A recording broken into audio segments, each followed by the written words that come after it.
사도행전 28장. 구조된 후에 그들은 그 섬이 멜리테라 하는 것을 알았더라. 원주민들이 우리 각자에게 적지 않은 친절을 보여주니라. 비가 내리고 날씨가 추우므로 그들이 불을 피워놓고 우리 모두를 맞아주더라. 바울이 나무를 한아름 거두어 불에 놓으니 그 열기로 인하여 독사 한 마리가 나와 그의 손에 달라붙은지라. 원주민들은 그 독 있는 짐승이 그의 손에 매달려 있는 것을 보고 자기네들끼리 말하기를 확실히 이 사람은 살인자라. 그가 바다에서는 구조되었어도 공의가 살려두지 아니하는구나 라고 하더라. 그때 그가 그 짐승을 불에 떨어버렸으나 조금도 상처를 입지 않으니라. 그들은 그가 부어오르든지 아니면 쓰러져 즉사할 줄로 알았다가 한참을 보아도 그에게 아무 일도 생기지 않음을 보고 자기들의 생각을 바꾸어 말하기를 그는 신이라고 하니라. 그 근처에는 이 섬의 우두머리인 푸블리오라고 하는 사람에게 속한 토지가 있는데 그가 우리들을 영접하여 사흘을 친절히 유숙하게 해주더라. 그때 푸블리오의 아버지가 열병과 이질로 알아 누웠는데 바울이 들어가서 기도하고 그에게 안수하여 낫게 하니라. 이 일이 있은 후에 섬에 있는 다른 병든 자들도 와서 고침을 받으니라. 뿐만 아니라 그들은 후한 예절로 우리를 대접하고 떠날 때에도 필요한 물건들을 배에 실어주더라. 석 달 후에 우리는 그 섬에서 겨울을 지낸 알렉산드리아 배로 떠났으니 그 배의 기호는 카스토와 플럭스라. 우리는 시라쿠스에 당도하여 사흘을 지체하다가 거기에서 항로를 돌려 레기온에 당도하여 하루를 지낸 뒤에 남풍이 불므로 그 다음날 푸티올리에 이르니라. 그곳에서 형제들을 만나 그들이 간청하므로 그들과 더불어 7일을 머물다가 로마로 떠나니라. 거기서부터 형제들이 우리의 소식을 듣고 아피오 광장과 새 여관까지 맞으러 나오니 바울이 그들을 보고 하나님께 감사드리며 용기를 얻더라. 우리가 로마에 다다르니 백부장이 죄수들을 경호대장에게 넘겨주었고 바울은 자기를 지키는 한 병사와 함께 혼자 있도록 허락하더라. 그 후 사흘이 지난 뒤에 바울이 유대인의 지도층 인사들을 부르니 그들이 함께 왔더라.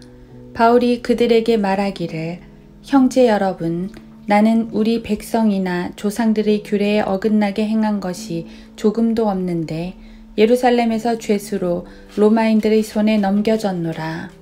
로마인들은 나를 신문하고 나서 나에게 사형에 처할 이유가 없으므로 놓아주고자 하였으나 유대인들이 반대하여 말했으므로 내가 어쩔 수 없이 카이사에게 상소한 것이요 내 민족을 걸어 고소하려는 것이 아니니라.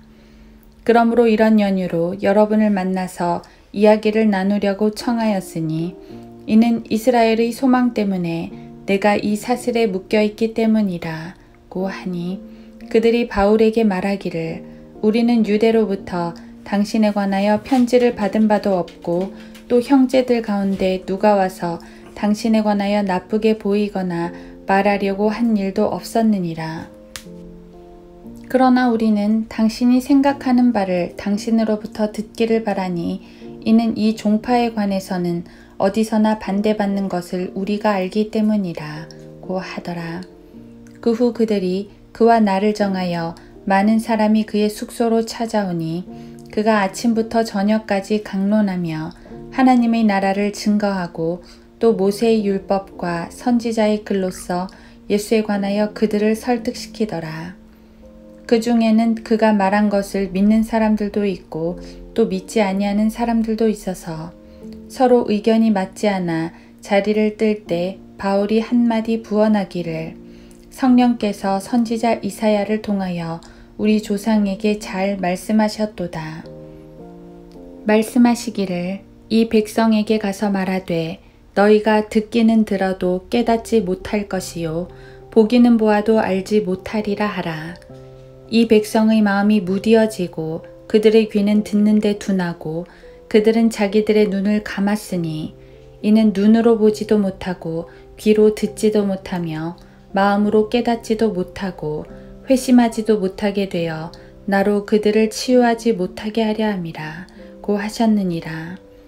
그러므로 하나님의 구원을 이방인들에게 보낸 것과 그들이 그것을 들을 것을 너희가 알라 고 하더라.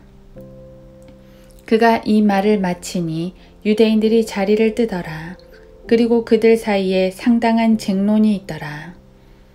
바울이 만 2년을 자기 셋집에서 지내며 자기에게 오는 모든 사람을 맞아들여 하나님의 나라를 전파하고 주 예수 그리스도에 관한 일들을 가르치되 모든 담대함으로 하였으니 아무도 그를 금하는 사람이 없었더라.